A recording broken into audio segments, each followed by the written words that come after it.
Right. அப்ப நாங்க வந்து கிளாஸ் ஸ்டார்ட் பண்ணுவோம்.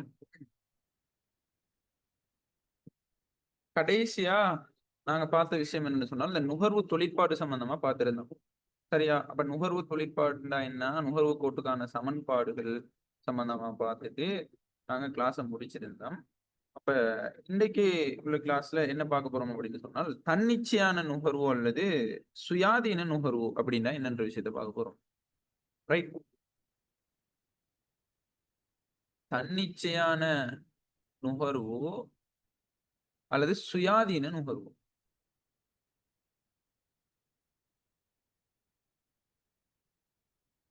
ரைட். சரி, நல்லா விளங்கிக் கொள்ளணும். இப்ப தன்னிச்சையான நுகர்வு அப்படின்னு சொன்னா என்னென்றால், ஒரு பொருளாதாரத்துல வருமானத்தின் செல்வாக்கிற்கு உட்படாத நுகர்வு நாங்க தன்னிச்சையான நுகர்வு அப்படின்னு சொல்லுவோம். தன்னிச்சையான நுகர்வு அப்படின்னு சொன்னா, ஒரு பொருளாதாரத்துல வருமானத்தின் செல்வாக்கிற்கு வருமானத்தின் செல்வாக்கு தானே, அந்த செல்வாக்கிற்கு உட்படாத நுகர்வு. விளங்கி சொல்றது. அதாவது வருமானம் பூஜ்ஜியமாக காணப்படுகின்ற போதும் ஏற்படுகின்ற நுகர்வுண்ட அளவு தான். வருமானம் பூஜ்ஜியமாக இருந்தா நுகர்வு செய்ய இயலாது தானே. நுகர்வு அப்ப தன்னிச்சையான நுகர்வு அப்படின்னா என்னன்னா, வருமானம் பூஜ்ஜியமாக இருந்தாலும் நுகர்வு உண்டு அங்கனைக்கு ஏற்பட போகுது. விளைஞ்ச சொல்றது. அப்ப இப்படி வருமானமானது பூஜ்ஜியமாக காணப்படுகின்ற போது ஏற்படுகின்ற நுகர்வுண்ட அளவு தான் நாங்க அந்த தன்னிச்சையான நுகர்வு அல்ல சுயாதீன நுகர்வு அப்படின்னு சொல்லுவோம். நல்லா விளங்கிக் கொள்ளணும். சரியா? அப்ப வாழ்க்கையை கொண்டு செல்ல தேவையான மிக குறைந்த மட்ட நுகர்வு செலவீட்டின் அளவு தான் அந்த தன்னிச்சையான நுகர்வு அப்படின்னு சொல்லுவோம். சரி, அப்ப நடைமுறை வருமான மட்டத்துடன் எவ்விதமான தொடர்புகளையும் சரி இந்த தன்னிச்சையான நுகர்வு வந்து கொண்டிருக்கிறது இல்லை. சரி, அப்ப தன்னிச்சையான நுகர்வுண்டா என்ன? வருமானத்துல செல்வாக்கிற்கு உட்படாத ஒரு நுகர்வைத்தான் நாங்க என்ன சொல்லுவோம்? தன்னிச்சையான நுகர்வு. அப்ப வருமானம் பூஜ்ஜியமாக இருந்தாலும் என்ன நடக்க போகுது சொன்னால், இந்த நுகர்வு ஒன்று ஏற்பட போகுது. அந்த ஏற்படுகின்ற அப்படி வருமானம் வருமானம் பூஜ்ஜியமாக காணப்படுகின்ற போது ஏற்படுகின்ற அந்த நுகர்வைத்தான் நாங்க என்ன சொல்லுவோம்? தன்னிச்சையான நுகர்வு அப்படின்னு சொல்லுவோம். வாழ்க்கையை கொண்டு செல்றதுக்கு தேவையான மிக குறைந்த மட்ட நுகர்வு. சரியா? அப்ப நிகழ்கால வருமான மட்டம் பூஜ்ஜியமாக இருப்பினும் வாழ்க்கையை கொண்டு செல்ல குறைந்தபட்ச நுகர்வு செலவீட்டை கட்டாயம் மேற்கொள்ளணும். உங்களுக்கு வருமானம் ஒன்று இல்லைன்னு சொன்னாலும் நீங்க வாழ்க்கையை கொண்டு செல்றதுக்கு கட்டாயம் ஒரு நுகர்வு ஒன்று செய்ய வேண்டியது. அந்த நுகர்வை தான் நாங்க இந்த தன்னிச்சையான நுகர்வு அப்படின்னு சொல்லுவோம். இன்னும் மேலதிகமா விளக்க போகணும் அப்படின்னா. சரியா? அப்ப நுகர்வு சமன்பாடு நுகர்வு சமன்பாட்டுல இங்க சி சமன் ஏ பிளஸ் பிஒய் தானே. ஏ பிளஸ் பிஒய் தானே. இந்த ஏ பிளஸ் பிஒய் என்பதுல வந்து இந்த ஏ தான் நாங்க என்ன சொல்லுவோம் அப்படின்னு சொன்னால் தன்னிச்சையான நுகர்வு அப்படின்னு சொல்லுவோம். தன்னிச்சையான நுகர்வு அப்படின்னு சொல்லுவோம். சரி, அப்ப தன்னிச்சையான நுகர்வு அப்படின்னு சொன்னா என்ன? தன்னிச்சையான நுகர்வு அப்படின்னு சொன்னா என்ன? வருமானம் பூஜ்ஜியமாக இருந்தாலும் அங்கனைக்கு நுகர்வு ஒன்று ஏற்பட்டுச்சுன்னு சொன்னா அந்த நுகர்வை தான் நாங்க என்ன சொல்லுவோம்? தன்னிச்சையான நுகர்வு அப்படின்னு சொல்லுவோம். விளைஞ்சவங்க சொல்றது இதுதான் தன்னிச்சையான நுகர்வு. அப்ப C7A+BY தானே. அந்த ஏக்கு என்னன்னு சொன்னா வருமானம் பூஜ்ஜியமாக இருக்கிற டைம்ல நுகர்வுண்ட அளவுன்னு பார்த்தோமா இல்லையா? அதுதான் இந்த தன்னிச்சையான நுகர்வு. தன்னிச்சையான நுகர்வு அல்லது சுயாதீன நுகர்வு அப்படின்னு சொல்லுவோம். ரைட். அடுத்த விஷயம் என்னன்னு சொன்னா தூண்டப்பட்ட நுகர்வு. அடுத்த விஷயம் என்ன பார்க்க போறோம்? தூண்டப்பட்ட நுகர்வு. தூண்டப்பட்ட நுகர்வு. சரி, தூண்டப்பட்ட நுகர்வு அப்படின்னு சொன்னால் படிச்சு தர டைம்ல இது சரி டவுட் எழுதிச்சுன்னு சொன்னால் அந்தந்த டைமே கேட்டு கிளியர் பண்ணிக்கொள்ளணும். கேட்கிற கேள்விக்கு வந்து அன்மியூட் பண்ணி ஆன்சர் பண்ணணும். சரியா? அதுல வந்து நீங்க என்ன செய்யணும்? தெளிவாக விளங்கிக் கொள்ளணும். ரைட். இப்ப நாங்க வாரம் தூண்டப்பட்ட நுகர்வு. சரி, அப்ப தூண்டப்பட்ட நுகர்வு அப்படின்னு சொன்னால் ஒரு பொருளாதாரத்துல வருமானத்தின் செல்வாக்கிற்கு உட்பட்ட நுகர்வைத்தான் நாங்க என்ன சொல்லுவோம்? தூண்டப்பட்ட நுகர்வு அப்படின்னு சொல்லுவோம். இப்ப வருமானத்தின் செல்வாக்கிற்கு உட்படாத நுகர்வு நாங்க என்ன சொல்லுவோம்? உட்படாத நுகர்வு நாங்க என்ன சொல்லுவோம்? தன்னிச்சையான நுகர்வு. தன்னிச்சையான நுகர்வு. அப்ப வருமானத்தின் செல்வாக்கிற்கு உட்பட்ட நுகர்வு நாங்க என்ன சொல்லுவோம்? தூண்டப்பட்ட நுகர்வு. தூண்டப்பட்ட நுகர்வு. Very good. தூண்டப்பட்ட நுகர்வு. சரியோ? அப்ப ஒரு பொருளாதாரத்தின வருமானத்தின் செல்வாக்கிற்கு உட்பட்ட நுகர்வை தான் நாங்க என்ன சொல்லுவோம் என்றால் தூண்டப்பட்ட நுகர்வு அப்படின்னு சொல்லுவோம். வருமானத்தின் மாற்றத்துக்கு ஏற்ப செலவிடக்கூடிய வருமான மாற்றத்துக்கு ஏற்ப, அதாவது வருமான மாற்றம் அல்லது செலவிடக்கூடிய வருமான மாற்றம். சரியா? அப்ப வருமான மாற்றத்துக்கு ஏற்ப அல்லது செலவிடக்கூடிய வருமான மாற்றத்துக்கு ஏற்ப மாற்றம் அடையும் நுகர்வு தான் இந்த தூண்டப்பட்ட நுகர்வு அப்படின்னு சொல்லுவோம். வருமான மாற்றத்துக்கு ஏற்ப நுகர்வும் மாற்றம் அடைய போகுது. சரியா? இதைத்தான் நாங்க என்ன சொல்லுவோம்? தூண்டப்பட்ட நுகர்வு அப்படின்னு சொல்லுவோம். அப்ப எல்லை நுகர்வு நாட்டத்தின் அளவினால இந்த தூண்டப்பட்ட நுகர்வு வந்து தீர்மானிக்கப்படும். எப்படின்னு சொன்னா, இந்த எம்பிசிய நாங்க வருமானத்தால பெருக்கணும் அப்படின்னு சொன்னா எங்களுக்கு இந்த தூண்டப்பட்ட நுகர்வை கண்டுபிடிக்க இயலும். இந்த தூண்டப்பட்ட நுகர்வை நாங்க கண்டுபிடிக்கணும் அப்படின்னு சொன்னால் என்ன செய்யணும்? எம்பிசிய, சரியா, எல்லை நுகர்வு நாட்டத்தை வருமானத்தால பெருக்கணும். சரி, எல்லை நுகர்வு நாட்டத்தை வருமானத்தால பெருக்க மாறதுதான் தூண்டப்பட்ட நுகர்வு. அல்லது எம்பிசிய நாங்க செலவிடக்கூடிய வருமானத்தின் அடிப்படையில கேள்வி வினாப்பட்டுச்சு அப்படின்னு சொன்னா அந்த செலவிடக்கூடிய வருமானத்தால பெருக்க வாரது என்று சொன்னால் தூண்டப்பட்ட நுகர்வு. சரி, இதான் என்ன சொல்லுவோம்? தூண்டப்பட்ட நுகர்வு அப்படின்னு சொல்லுவோம். தூண்டப்பட்ட நுகர்வு அப்படின்னு. அடுத்த டாபிக் குள்ள வாரம். சரி, அப்ப தன்னிச்சான நுகர்வு உண்டா என்னென்று விளங்கிக்கணும். அதே மாதிரி தூண்டப்பட்ட நுகர்வுன்னு சொன்னா என்னென்று விளங்கிக்கணும். அடுத்ததாக நாங்க வரோம் சேமிப்பு தொழிற்பாடு. சேமிப்பு தொழிற்பாடு.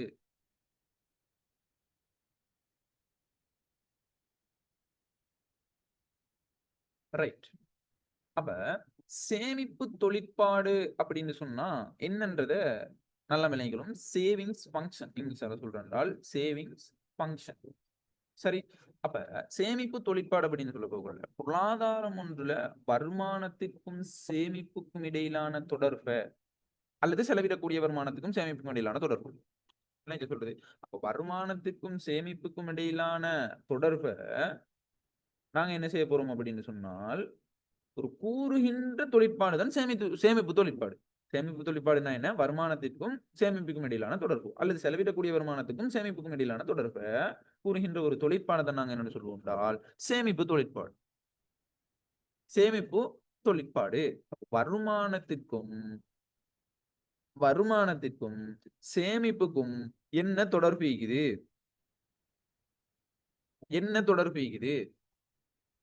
இதை கூறுகின்ற ஒரு தொழிற்பாடு தான் சேமிப்பு தொழிற்பாடு அப்படின்னு சொல்லுவோம். வருமானத்தின் சார்பாக செலவிடக்கூடிய வருமானத்தின் சார்பாக அல்லது செலவிடக்கூடிய வருமானத்தின் சார்பாக சேமிப்பு குறிக்கப்படுவதனை தொழிற்பாடு குறிக்கும். வருமானத்தின் சார்பாக எப்படி சேமிப்பு குறிப்பிடப்படுது? இப்ப சேமிப்பு சார்பை நாங்க எப்படி காட்டுவோம் அப்படின்னா எஸ் சமன் ஃபங்க்ஷன் ஆஃப் ஒய். சேமிப்பு எஸ்னா சேமிப்பு, ஒய்னு சொன்னால் வருமானம், எஃப்னு சொன்னால் ஃபங்க்ஷன். சரியா? இப்படித்தான் நாங்க இந்த சேமிப்பு சார்பை வந்து காட்டுவோம். அல்லது நாங்க இந்த செலவிடக்கூடிய வருமானம் அப்படின்னு சொன்னால் அப்படின்னு சொல்லி நாங்க வந்தோம் அப்படின்னு சொன்னோம். செலவிடக்கூடிய வருமானத்துக்கு நாங்க போறதா இருந்தா எஸ் சமன் எஃப் ஃபங்க்ஷன் ஆஃப் ஒய்டி. சரியா? இப்படிதான் நாங்க அந்த சேமிப்பு சார்பை வந்து காட்டுறது. அப்ப எஸ்ன்னு சொன்னால் சேமிப்பு, எஃப்னு சொன்னால் தொழிற்பாடு ஃபங்க்ஷன், ஒய்ன்னு சொன்னா வருமானம் இயல், ஒய்டின்னு சொன்னால் செலவிடக்கூடிய வருமானம்.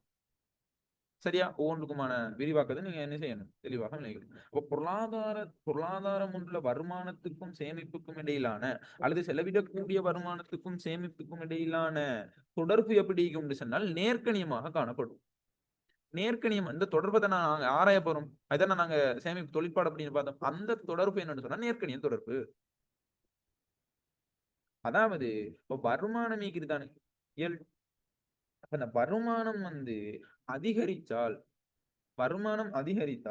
சேமிப்பு அதிகரிக்கும். நேர்கணியம் தொடர்பு. அதே மாதிரி வருமானம் குறைவடைஞ்சா சேமிப்பு குறைவடையுது. இதை சொல்லுது என்னன்னு சொன்னால் இந்த சேமிப்பு தொழிற்பாடு சொல்லுது. சரி, அப்ப வருமானம் அதிகரிச்சா சேமிப்பு அதிகரிக்கும். அதே மாதிரி வருமானம் குறைவடைஞ்சா சேமிப்பும் குறைவடைய போகுது. சொல்றது இதுதான் வந்து இந்த வருமானத்திற்கும் சேமிப்புக்கும் இடையிலான தொடர்பு, நேர்கணிய தொடர்பு. அதை வந்து நீங்க என்ன செய்யணும், தெளிவாக விளங்கிக் கொள்ளணும். ரைட், சரி. இப்ப நாங்க இந்த வருமானத்துக்கும் சேமிப்புக்கும் இடையிலான தொடர்பு தானே இந்த நேர்க்கணிய தொடர்பு. அந்த தொடர்பை வந்து காட்டுகின்ற சேமிப்பு கோடு வந்து நேர்கோடு எனப்பட்டால், நேர்கோடு என கொள்ளப்பட்டுச்சு அப்படின்னு சொன்னா, அத்தகைய நேர்கோட்டு வடிவிக்கான நேர்கோட்டு வடிவான சேமிப்பு கோட்டுக்கான சமன்பாடை நாங்க என்ன செய்வோம் அப்படின்னு சொன்னால், பின்வருமாறு எடுத்துக்காட்டலும். எப்படி எடுத்துக்காட்டுவோம் அப்படின்னு சொன்னால், எஸ் சமன் minus A plus 1 minus B Y, 1 minus B பிரகடம் மொழி நாங்க வைத்து இப்படித்தான் நாங்க என்ன செய்ய போறோம் அப்படின்னு சொன்னால், இந்த சேமிப்பு சேமிப்பு கோட்டுக்கான சமன்பாடை நாங்க போடுவோம். சேமிப்பு கோட்டுக்கான சமன்பாடை நாங்க போட்டு காட்டுவோம். இப்ப நாங்க அடுத்த பேஜ், ரைட். அதாவது இதுல வந்து சம்டைம் அதாவது செலவிடக்கூடிய வருமானம் வந்து சொன்னா இதுல வைடி போடுவோம். சரியா? அப்ப சேமிப்பு கோட்டுக்கான அதாவது வருமானத்துக்கும் சேமிப்புக்கு இடையிலான நேர்க்கணிய தொடர்பு தான். அந்த நேர்க்கணிய தொடர்பை காட்டுற கோடு வந்து நேர்கோடுன்னு எடுத்தோம் அப்படின்றால், நேர்கோடுன்னு எடுத்தோம் அப்படின்றால், அந்த நேர்கோட்டு வடிவான சேமிப்பு கோட்டுக்கான சமன்பாடு ஒன்று எடுக்கணும் தானே. அந்த சமன்பாடு நாங்க இந்த சமன்பாட்டின் மூலமா தான் நாங்க காட்டுவோம். எஸ் சமன் minus A plus 1 minus B Y. சரி, அப்ப எஸ்ன்னு சொன்னா என்ன, சேமிப்பு. ஏன்னு சொன்னா என்ன, வருமானம் பூஜ்ஜியமாக இருக்கிற டைம் சேமிப்புண்ட அளவு அல்லது தன்னிச்சையான சேமிப்பு அப்படின்னு சொல்லணும். விளைஞ்ச சொல்றது, அந்த தன்னிச்சையான சேமிப்புக்கு இன்னொரு பேர் என்ன, சுயாதீன, சரி தன்னிச்சையான சுயாதீன சேமிப்பு அப்படின்னு சொல்லுவோம். சரியா? அப்ப வருமானம் பூஜ்ஜியமாக இருக்கிற டைம்ல சேமிப்புண்ட அளவு தான் இந்த ஏ. வருமானம் பூஜ்ஜியமாக இருக்கிற டைம்ல சேமிப்புண்ட அளவு தான் இந்த ஏ. அப்ப ஏ வந்து மைனஸ்ல காட்டப்படும். அதே மாதிரி 1 மைனஸ் பின்னு சொன்னா சேமிப்பு கோட்டின் சரிவு அல்லது எல்லை சேமிப்பு நாட்டம் அப்படின்னு சொல்லுவோம். எல்லை சேமிப்பு நாட்டம் எம்பிஎஸ். இந்த 1 மைனஸ் பி தானே பிரக்கெட்ல நாங்க போடுகிறோம். இதுக்கு என்ன அர்த்தம்னு சொன்னா, சேமிப்பு கோட்டுண்ட சரிவு அல்லது எல்லை சேமிப்பு நாட்டம்.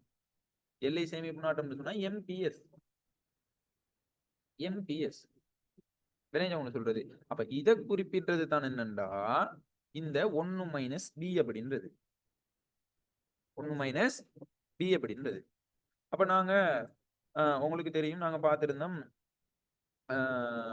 இந்த எல்லை சேமிப்பு நாட்டம் அப்படின்னு சொன்னா என்ன, எம்பிஎஸ் சொன்னா என்ன, எம்பிஎஸ் சொன்னா எப்படி நாங்க கண்டுபிடிக்க, சேமிப்புன்றது கீழே வருமான மாற்றம். சரியா? எம்பிஎஸ் சமன் டெல்டா எஸ் இன் கீழ் டெல்டா வைடி. இப்படிதான் நாங்க எம்பிஎஸ் நாங்க கண்டுபிடிச்சிருந்தோம். விளைஞ்சவங்களுக்கு சொல்றது.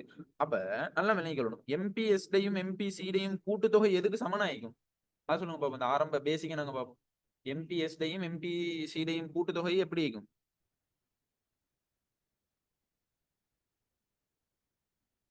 எம்பிஎஸ்டையும் அதாவது எல்லை சேமிப்பு நாட்டத்திடையும்,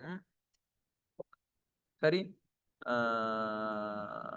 எல்லை சேமிப்பு நாட்டத்தினையும் எல்லை நுகர்வு நாட்டத்தினையும் கூட்டுத்தொகை எப்படி இருக்கும்? ஒன்றாக காணப்படும். ஒன்றுக்கு சமனாக இருக்கும். அதை வந்து நீங்க என்ன செய்யணும், தெளிவாக விளங்கிக் கொள்ளணும்.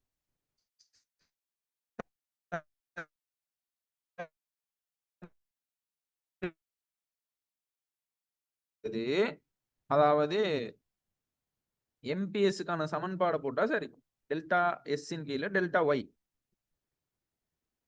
சரியோ, அல்லது வைடி, வைடியை போட்டா சரி. அதாவது என்னது, செலவிடக்கூடிய வருமானம் அடிப்படையில கேள்வி கேட்டான்னு சொன்னா நாங்க வைடியை நாங்க போடுவோம். சரி, அப்ப நல்லா தெளிவாக விளங்கிக் கொள்ளணும், நல்லா தெளிவாக விளங்கிக் கொள்ளணும். இங்க இந்த சமன்பாடு நல்லா விளங்கிக் கொள்ளணும். எஸ்ன்னு சொன்னால் சேமிப்பு, மைனஸ் ஏன்னு சொல்லப்போக்குள்ள ஏன்னு சொன்னா என்னத்தை குறிக்குதுன்னா வருமானம் பூஜ்ஜியமாக இருக்கிற டைம்ல சேமிப்புண்ட அளவு. சரியா?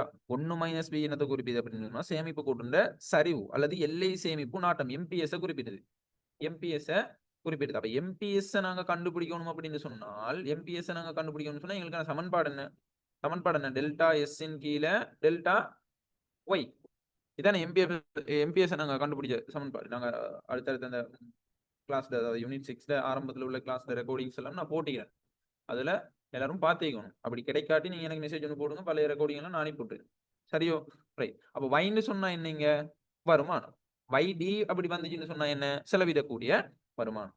இப்ப உதாரணமாக இப்ப நாங்க அதுல ஒரு கோடு நாங்க வரைஞ்சோம் அப்படின்னு சொன்னால், சேமிப்பு கோடை நாங்க வரைஞ்சோம் அப்படின்னு சொன்னா, ஏ வந்து மைனஸ்ல தானே வரப்போகுது.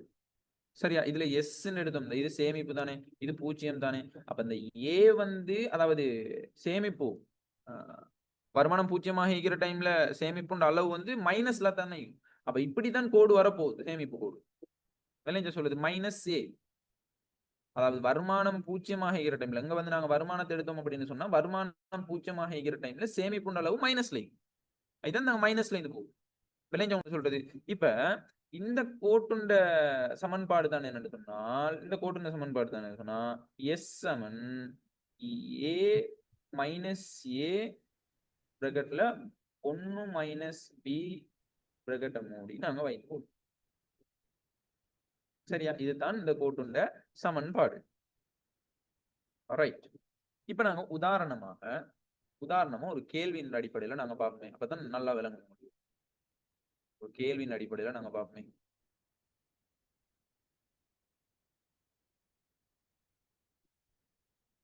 சரி. உதாரணமாக பின்வரும் தரவுகளை பயன்படுத்தி சேமிப்பு சார்பை கணிப்பிட்டு சேமிப்பு கோட்டை வரைக. எழுதுங்க பாப்போம். குயிக்கா எழுதுங்க. இந்த கிளாஸுக்கு சொல்லி எல்லாரும் நோட்ஸ் எடுத்தீங்களா?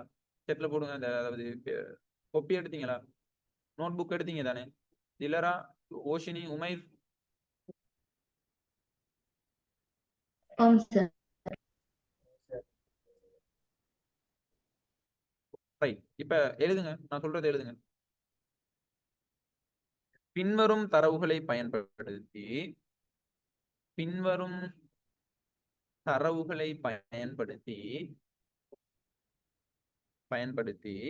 சேமிப்பு சார்பை கணிப்பிட்டு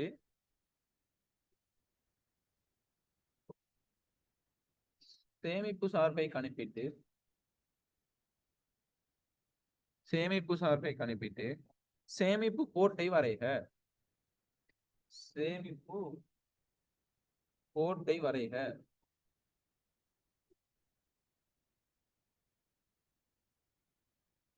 ரைட். குயிக்கா எழுதுங்க.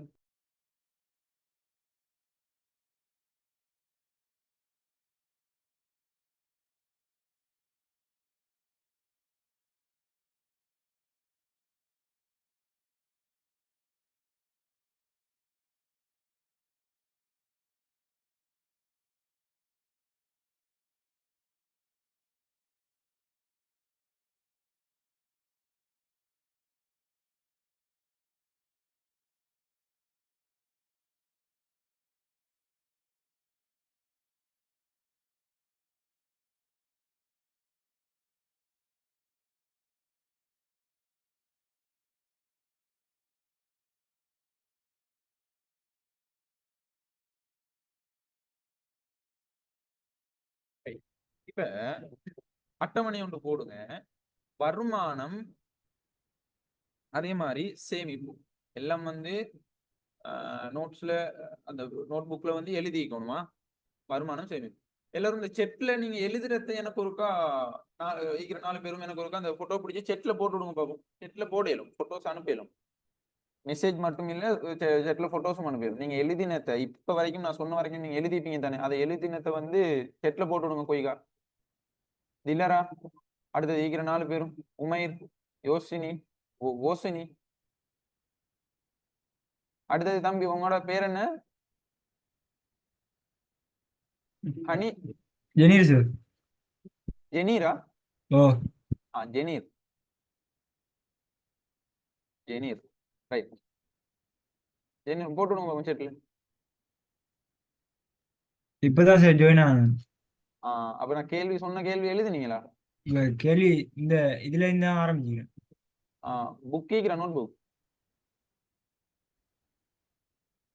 புக் எடுக்கல இன்னும்.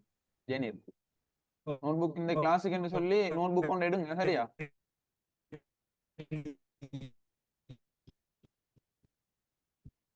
போடும் பாப்போம். எழுதினதை போட்டோ பிடிச்சி எழுதினீங்க தானே சுவரா எல்லாரும்? ஓசினி, உமேர், திலரா?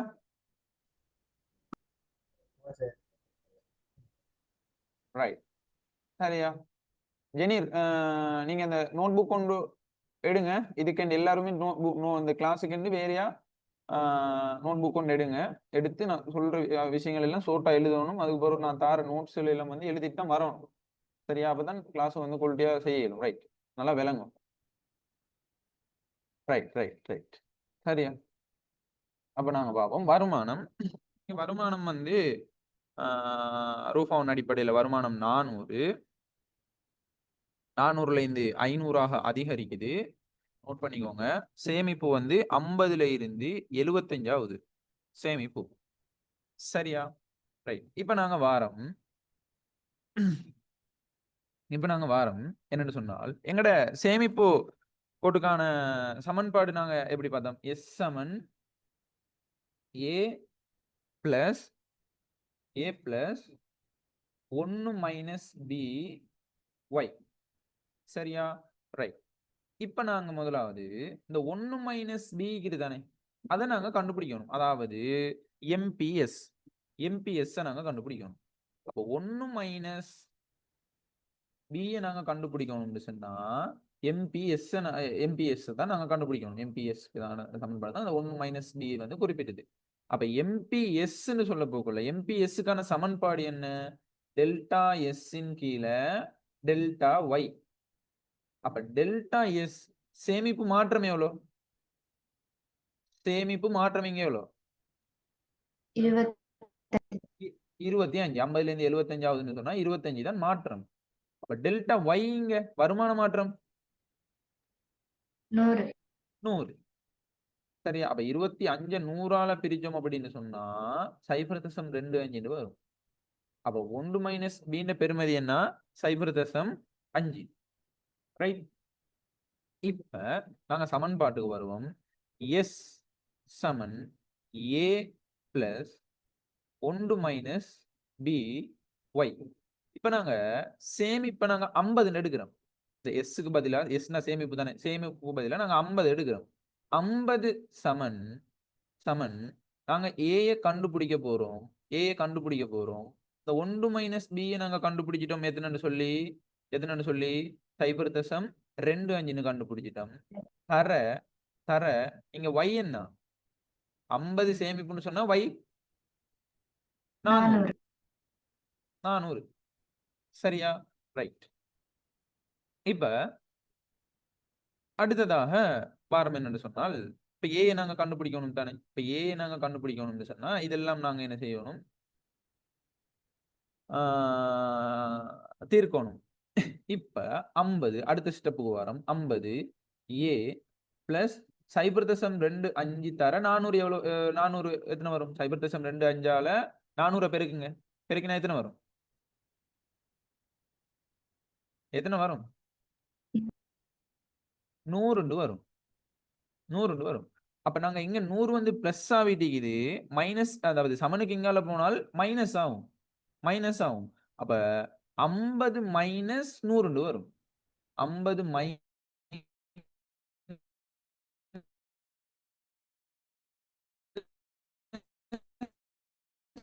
மைனஸ்ல வரப்போகுது மைனஸ் 50 வரும்.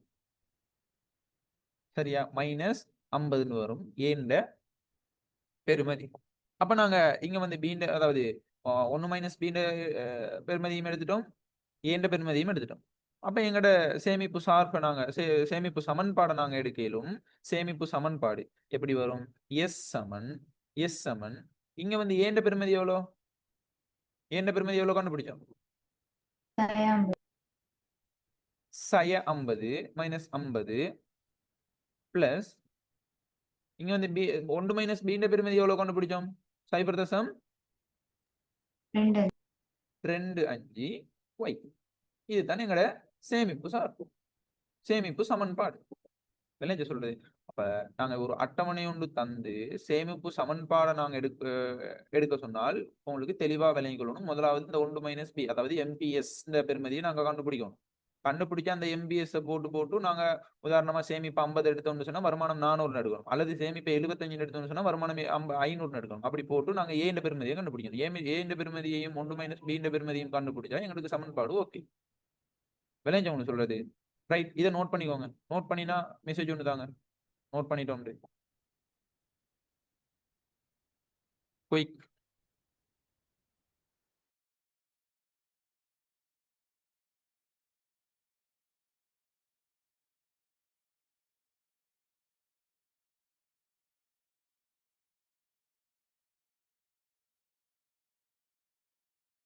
Okay, அடுத்தாக்கள் ஓசினி, Umair, ஜெனீர்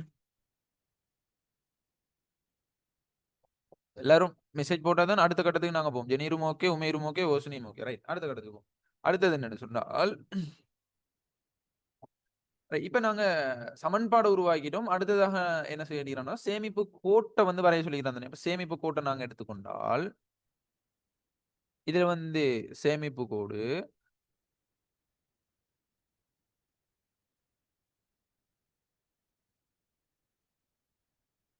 right. இது வந்து சேமிப்புன்னு எடுப்போம். இந்த அச்ச வருமானம் எடுப்போம். சரி, இப்ப இந்த சேமிப்பு கோடு வந்து நாங்க சேமிப்பு கோட்டை நாங்க வரையணும்னு சொன்னா இங்க -50ல இருந்து போகும். ஏன்ற பெருமதி வந்து -50ல இருந்து போகும். இங்க -25 எடுப்போம், இங்க -50 எடுப்போம். -50ல இருந்து தான் போகுது. ஏன்னா ஏன்ற பெருமதி இங்க -50 கண்டுபிடிச்சணும் தானே. அப்ப -50ல இருந்து இங்க போகும் இந்த கோடு. விளைஞ்ச சொல்லுது. அப்ப இந்த இதுல வந்து 100, 200, 300, 400, 500. சரி,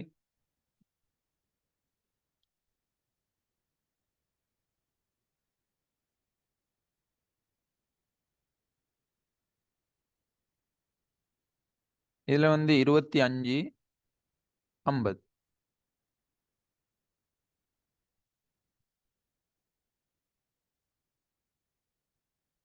ரைட். அப்ப வருமானம் வந்து 400ஆக காணப்படுற சந்தர்ப்பத்துல வருமானம் 400ஆக காண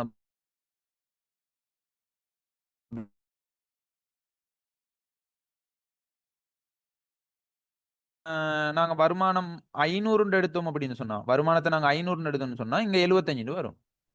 சரியா? அப்ப இங்க நாங்க வருமானம் 400 எடுத்தோம் தானே. அப்ப இதுல வந்து இப்படி நாங்க போட்டோம் அப்படின்னு சொன்னா, நோட் பண்ணிட்டோம் அப்படின்னு சொன்னா இந்த கோட்டுக்கான சமன்பாடு என்ன? எஸ் சமன் மைனஸ் மைனஸ் 50 பிளஸ் 0.25 வைண்டு வரும். சரியா? இப்படித்தான் நாங்க கோடு வரையுது. அப்ப இங்க வந்து ஏன்ற பெருமதி வரும் -50. அதே மாதிரி வந்து வருமானம் 50 ஆகிக்கிற டைம் சேமிப்பு வருமானம் 400 ஆகிக்கிற டைம்ல சேமிப்பு இங்க 50ன்னு வரும். சரியா? ரைட். இப்படித்தான் நாங்க இந்த கோடை வந்து வரைஞ்செடுக்கிறோம். சரி, அப்ப சமன்பாடை கண்டுபிடிச்சோம் அப்படின்னு சொன்னா எங்களுக்கு இந்த சேமிப்பு கோடை வரைகிறது எங்களுக்கு இலகுவாக. ரைட். அடுத்தது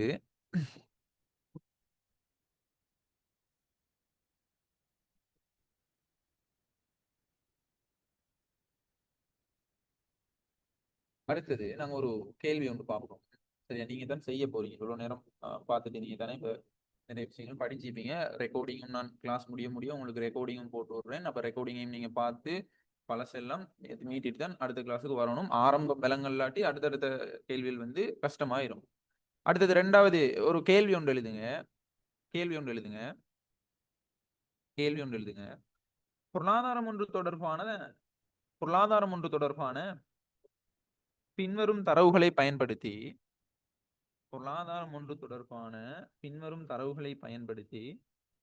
குயிக்கா எழுதணும். பயன்படுத்தி தரப்படும் வினாக்களுக்கு விடை தருக. பொருளாதாரம் ஒன்று தொடர்பான பின்வரும் தரவுகளை பயன்படுத்தி தரப்படும் வினாக்களுக்கு விடை தருக. சரியா? ஓலவல் பிள்ளைகளுக்கு மாதிரி இல்லாட்டி 5ஆம் ஆண்டு பிள்ளைகளுக்கு மாதிரி சொல்ல இல்லாது குயிக்கா நோட் பண்ணிக்கொள்ளணும் சொல்ற விஷயங்கள். சரி, வருமானத்துக்கு நாங்க சோட்டா வைன்னு போடுவோம். அதே மாதிரி நுகர்வு. சரியா? தரவு தாரான். அப்ப வருமானம் வந்து 300ல இருந்து 400ஆக வந்து என்ன செய்யுது? அதிகரிக்குது. இங்க நுகர்வு வந்து 275ல இருந்து என்ன செய்யுது 350 அதிகரிக்குது. 275 350 அதிகரிக்குது. இப்ப முதலாவது கேள்வி எழுதுங்க. சரி, இப்படி ஒரு தரவுண்ட தந்துட்டு முதலாவது கேள்வி எழுதிக்கோணும். சரி, முதலாவது கேள்வி நுகர்வு கோட்டின்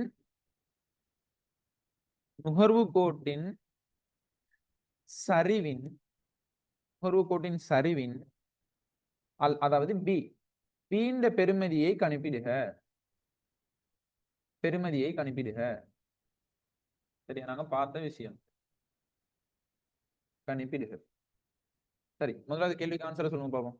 நுகர்வு கோட்டுன்ற சரிவு வைக்கிறது தானே, அந்த சரிவுக்கு தான் நாங்க சொல்லுவோம் பி ன்ற பெறுமதி அப்படின்னு சொல்லி. இப்ப பி ன்ற பெறுமதியை கணிப்பிடுக. பி ன்ற பெறுமதி எவ்வளவு? செட்ல போடுங்க குயிக்கா செஞ்சு. ஜெனீர் சரி, திலரா சரி, நீங்க செட்ல போடும்போது நீங்க எனக்கு பிரைவேட்டா போடுங்களா. ஏன்னா கேள்வியில் எல்லாரும் ஆன்சர் போடுற டைம்ல அதை பார்த்து எல்லாரும் ஆன்சர் பண்ணுவாங்க. அவங்க சொல்றது எனக்கு மட்டும் மெசேஜ் வர மாதிரி ஒரு ஆப்ஷன் உண்டு தானே, அந்த ஆப்ஷன்ல போட்டீங்கன்னா கொஞ்சம் ஈஸி ஆகி. சரியா, ரைட், ஓகே. அப்ப 0.75. அப்ப நுகர்வு கோட்டு பீண்ட பெருமதி நாங்க எடுக்கிறதுக்கு நாங்க என்ன சொல்லுவோம்? பி சமன் டெல்டா சியின் கீழே டெல்டா ஒய்.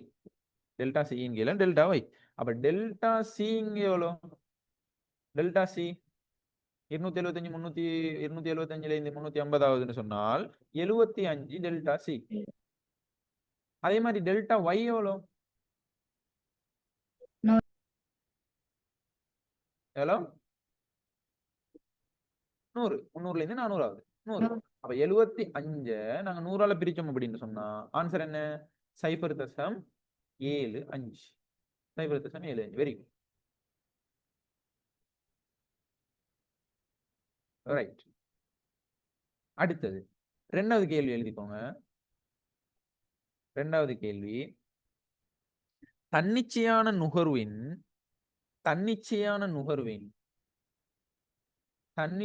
நுகர்வின் அதாவது ஏண்ட பெறுமதியை ஏண்ட அளவினை கணிப்பிடுக.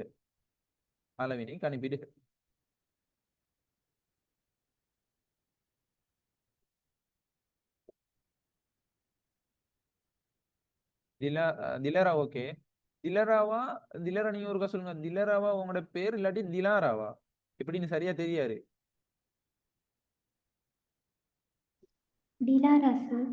திலாரா, ரைட், ஓகே. திலாரா ஓகே. ஓசினியும் ஓகே. அடுத்த 2 பேர் ஜெனீர், உமைர். ரெண்டாவது கேள்விக்கு ஆன்சர்.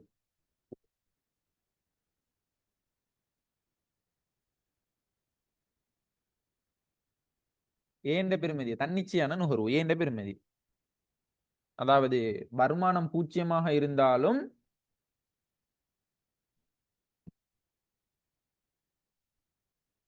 நுகர்வு ஏற்பட போகுது.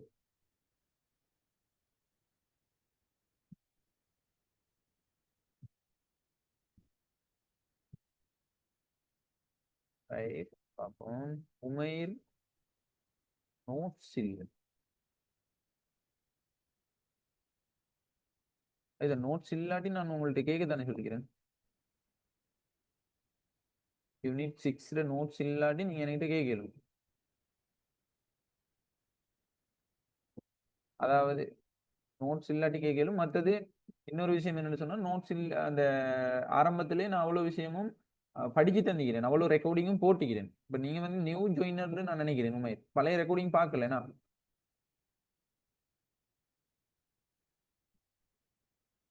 ஓகே, அதுதான் பிரச்சனை. ரைட், அப்ப பாருங்க. ரைட், ஜெனீரும் ஓகே. சரியா, அப்ப ஏந்த பெறுமதியை நாங்க கண்டுபிடிக்க போறோம்டா என்ன செய்ய போறோம்?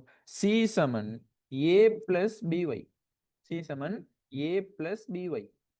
சரி, அப்ப சி சமன் ஏ பிளஸ் பிஒய்ன்னு சொன்னா இங்க நாங்க உதாரணமா இப்ப ஏண்ட பெறுமதியை தானே நாங்க கண்டுபிடிக்க போறோம். அப்ப ஏண்ட பெறுமதியை நாங்க கண்டுபிடிக்க போறோம் அப்படின்னு சொன்னா உதாரணமா நாங்க சிக்கு பதிலா 275 எடுக்குமே. 275 சமன் ஏ நாங்க கண்டுபிடிக்கணும் பிளஸ் இங்க வந்து பீண்ட பெறுமதியை நாங்க கண்டுபிடிச்சிட்டோம் 0.75 தர சி வந்து 275 ஆயிருந்துச்சுன்னு சொன்னா நாங்க வைய வந்து எவ்வளவு எடுப்போம்? 300 எடுப்போம். தர 300. தர 300. சின்ன ஒரு விஷயம். விளங்கிச்சா சொல்றது? அப்ப 275 சரியா பேசிக்ல இருந்து விஷயத்தை சரியா புடிச்சிட்டு வந்தீங்கன்னு சொன்னா அவ்வளவு விஷயமும் இலகுவாக நாங்க ஆன்சர் எடுக்கக்கூடிய மாதிரி இருக்கும். அப்ப 275 சமன் ஏ பிளஸ் 0.75 300 பெருக்குனீங்க அப்படின்னு சொன்னா 225 அப்படின்னு வரும். 225. அப்ப இந்த 225 சமனுக்கு அங்கால கொண்டு போனோம் அப்படின்னு சொன்னா மைனஸ் ஆகும். அப்ப 275 சமன் மைனஸ் மைனஸ் 225 சமன் ஏ. அப்ப 275ல இருந்து 225 போனால் ஏ சமன் 50 வரும். இப்ப ரெண்டாவது கான்ஸ்டன்ட் ஏண்ட பெருமதி எவ்வளோ? ஏ சமன் 50 வரப்போகுது. சரியா? மூணாவது கேள்வி எழுதிக்கோங்க.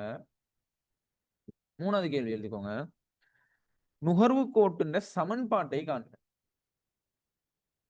நுகர்வு கோட்டின் சமன்பாடு. அப்ப ஏண்ட பீண்ட பெருமதியையும் கண்டுபிடிச்சிட்டீங்க, ஏண்ட பெருமதியையும் கண்டுபிடிச்சிட்டீங்க. இப்ப மூணாவது கேள்வி நுகர்வு கோட்டின் சமன்பாடு. நுகர்வு கோட்டின் சமன்பாடு. Very good. ஜெனீர் ஓகே.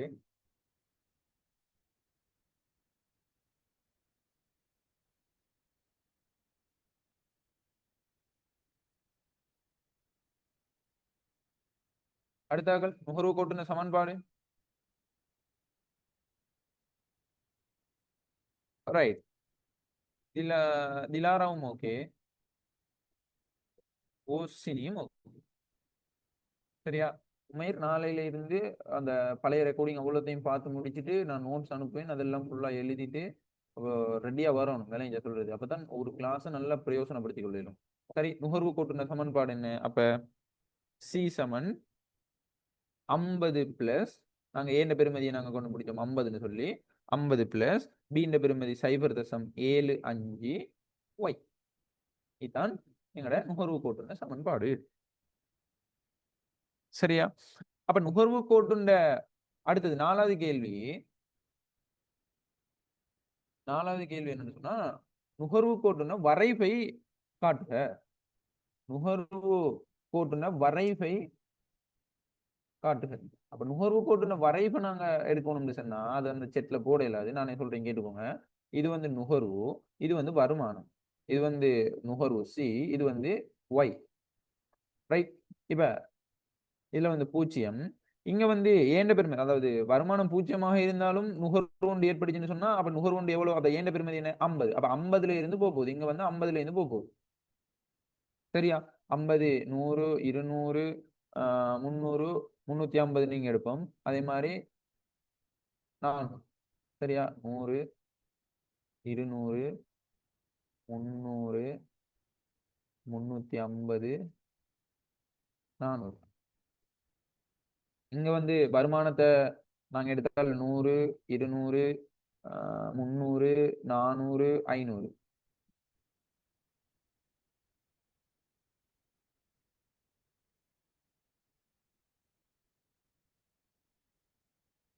சரியா? 500. இப்ப இந்த கோடு வந்து 50ல இருந்து ஸ்டார்ட் ஆகிட்டு போகும். நுகர்வுண்டு, அதாவது வருமானம் 0 இருந்தாலும் நுகர்வுண்டு ஏற்பட போகுது. அதை நாங்க தன்னிச்சான நுகர்வுன்னு சொல்லுவோம். இங்க வந்து ரைட். இதுல அட்டவணையை பாருங்க. 350 நுகர்வு வந்து 350 ஆகிக்கிற டைம்ல வருமானம் 400. நுகர்வு 350 ஆகிக்கிற டைம்ல வருமானம் 400. சரியா வரைஞ்சீங்கன்னு சொன்னா சரியா வரும்.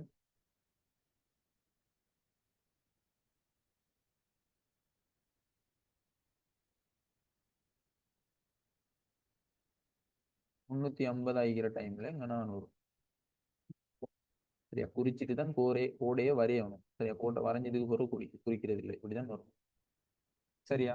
அப்ப இப்படிதான் நோட் பண்ணி கொள்றது. அப்ப இந்த கோட்டுண்ட சமன்பாடு என்னன்னு சொன்னால் இது 350 ஆகிற டைம்ல இங்க 400. சரியா? அந்த கோட்டுண்ட சமன்பாடு சி சமன். அப்ப நாங்க அந்த கோட்டை வரைஞ்சிக்க போது இந்த கோட்டுக்கு நேரம் நாங்க சமன்பாடையும் குறிச்சு காட்டணும். சி சமன் 50 பிளஸ் 50 பிளஸ் 0.75 ஒய். இந்த கோட்டுண்ட சமன்பாடு. சரியோ? இதை வந்து நீங்க என்ன செய்யணும்? தெளிவாக விளையணும். இப்படித்தான் நுகர்வு கோட்டுண்ட அதாவது நுகர்வு கோட்டை வந்து வரைவுல காட்டுறது இந்த சமன்பாட்டின் அடிப்படையில். ரைட். அடுத்தது அஞ்சாவது கேள்வி சேமிப்பு சமன்பாட்டை தருக. அஞ்சாவது கேள்வி என்னன்னு சொன்னால் சேமிப்பு சமன்பாட்டை தருக. இப்ப நாங்க நுகர்வு சமன்பாட்டை எடுத்துட்டோம். நுகர்வு சமன்பாட்டின் அடிப்படையில நாங்க சேமிப்பு சமன்பாட்டை நாங்க எடுக்க போறோம். சொல்லுங்க பாப்போம் சேமிப்பு சமன்பாடு.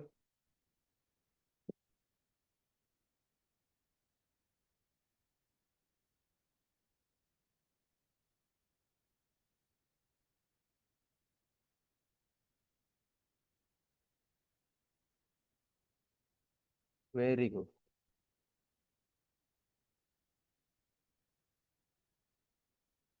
டிலாரா ஓகே. சேமிப்பு சமன்பாடு. அடுத்தாக்கள் எப்படி நாங்க அந்த நுகர்வு சமன்பாட்டை வச்சு நாங்க சேமிப்பு சமன்பாடு எடுக்கிறீங்க? அந்த ஆன்சர் அந்த அந்த அந்த விஷயம் மெயினான விஷயம் விளங்கின்னு சொன்னா நீங்க ஆன்சரை குயிக்கா சொல்லிடுவீங்க ஈஸியா.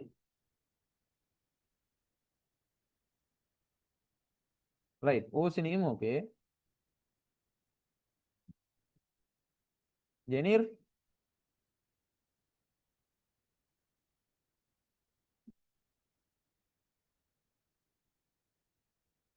அஞ்சாவது கேள்விக்கு ஆன்சர் சேமிப்பு சமன்பாட்டை தருக. அப்ப சேமிப்பு சமன்பாட்டை நாங்க காண போறோம் அப்படின்னு சொன்னா என்ன செய்யணும்? எம்பி எஸ் சமன் சரியா எம்பிசி, அதாவது எம்பிஎஸ்ஐயும் எம்பிசியையும் கூட்ட வாரது எம்பிஎஸ்ஐயும் எம்பிசியையும் கூட்ட வாரது ஒன்றுக்கு சமனாய். அதே மாதிரி நுகர்வு சமன்பாட்டையும் சேமிப்பு சமன்பாட்டையும் கூட்ட வாரது ஒன்றுக்கு சமனாய். அப்ப நாங்க நுகர்வு சமன்பாடு நாங்க கண்டுபிடிச்சிட்டோம். இங்க சி சமன் 50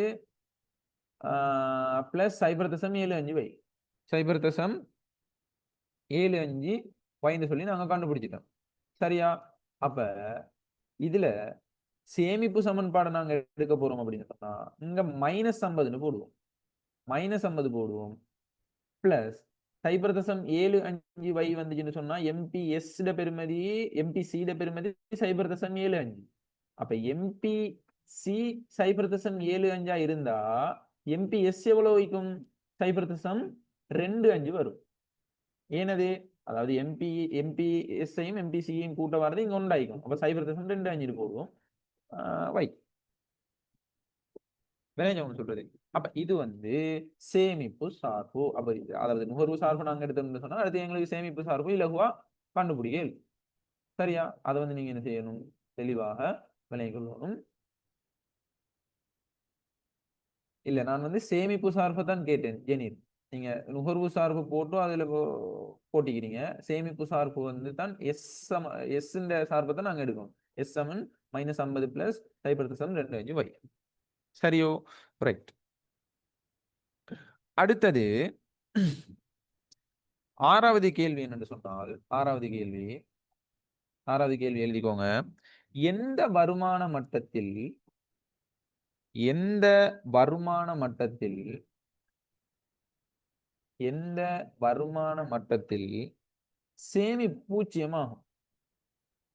சேமிப்பு பூஜ்ஜியமாகும்?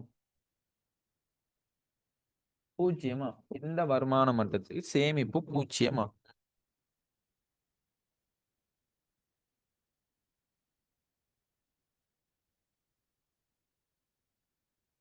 ஆன்சரை ட்ரை பண்ணுங்க குயிக்கா. எந்த வருமான மட்டத்தில் சேமிப்பு பூஜ்ஜியமாகும்?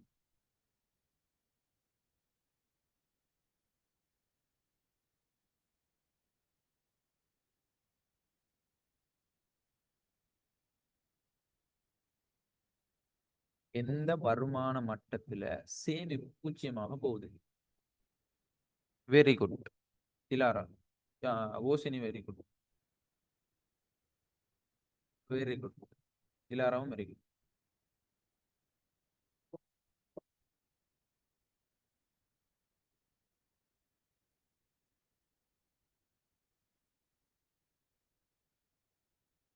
மயிர் ஜெனீர் எந்த வருமான மட்டத்துல வருமானம் பூஜ்ஜியமாக போகுது? எந்த வருமான மட்டத்துல சேமிப்பு பூஜ்ஜியமாக போகுது.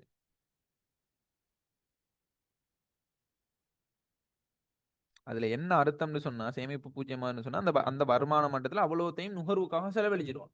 இதுதான் அதோட கருத்து. என்ன சொல்றது? அப்ப வார வருமானத்தை அப்படியே நுகர்வுக்கு செலவழிச்சான்னு சொன்னா சேமிப்பு இல்ல தானே, சேமிப்பு பூஜ்ஜியம் தானே. அப்ப நாங்க என்ன செய்ய போறோம்னு சொன்னால் நல்லா தெளிவா விளங்கிக் கொள்ளணும். எங்களோட சேமிப்பு சார்பு என்ன? எஸ் சமன் -50 பிளஸ் சரி பிளஸ் 0.25y. சரியா? அப்ப எந்த வருமான மட்டத்துல சேமிப்பு பூஜ்ஜியமாகும்னு கேட்டான்னு சொன்னா நாங்க அந்த எஸ் சேமிப்பை வந்து பூஜ்ஜியமாக்கணும். அதாவது எஸ் வந்து பூஜ்ஜியமாக்கணும்னு சொன்னா எங்களுக்கு பையை வந்து நாங்க கண்டுபிடிக்கணும். இப்போ -50 பிளஸ் 0.25y. நாங்க இப்போ பையை நாங்க கண்டுபிடிக்கணும். அதாவது பூஜ்ஜியமாக ஈக்கணும் அப்படின்னு சொன்னா வருமானமே எவ்வளவு வைக்கணும், எந்த வருமானம் மட்டும். அப்ப நாங்க வைய நாங்க எங்களுக்கு கண்டுபிடிக்கணும். அப்ப -50 சமனுக்கு எங்களை வந்து என்ன சொன்னால் +50 மாறும். அப்ப 50 சமன் 0.25y.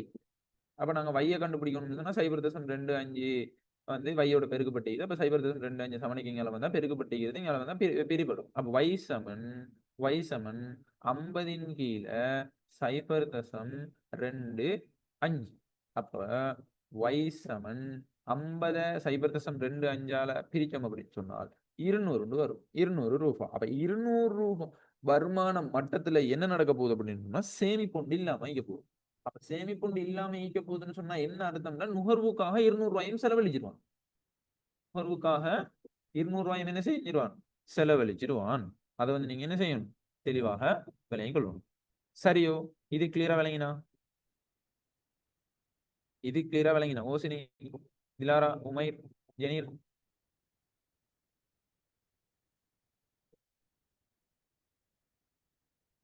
இது கிளியரா விளங்கிச்சா?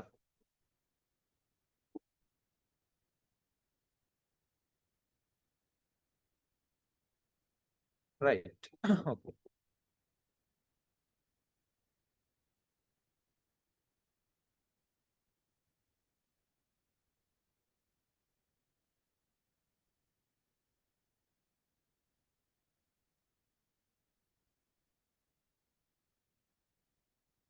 சரி, அப்ப இதோட வந்து நாங்க கிளாஸ் முடிப்போம். அடுத்த கிளாஸ்ல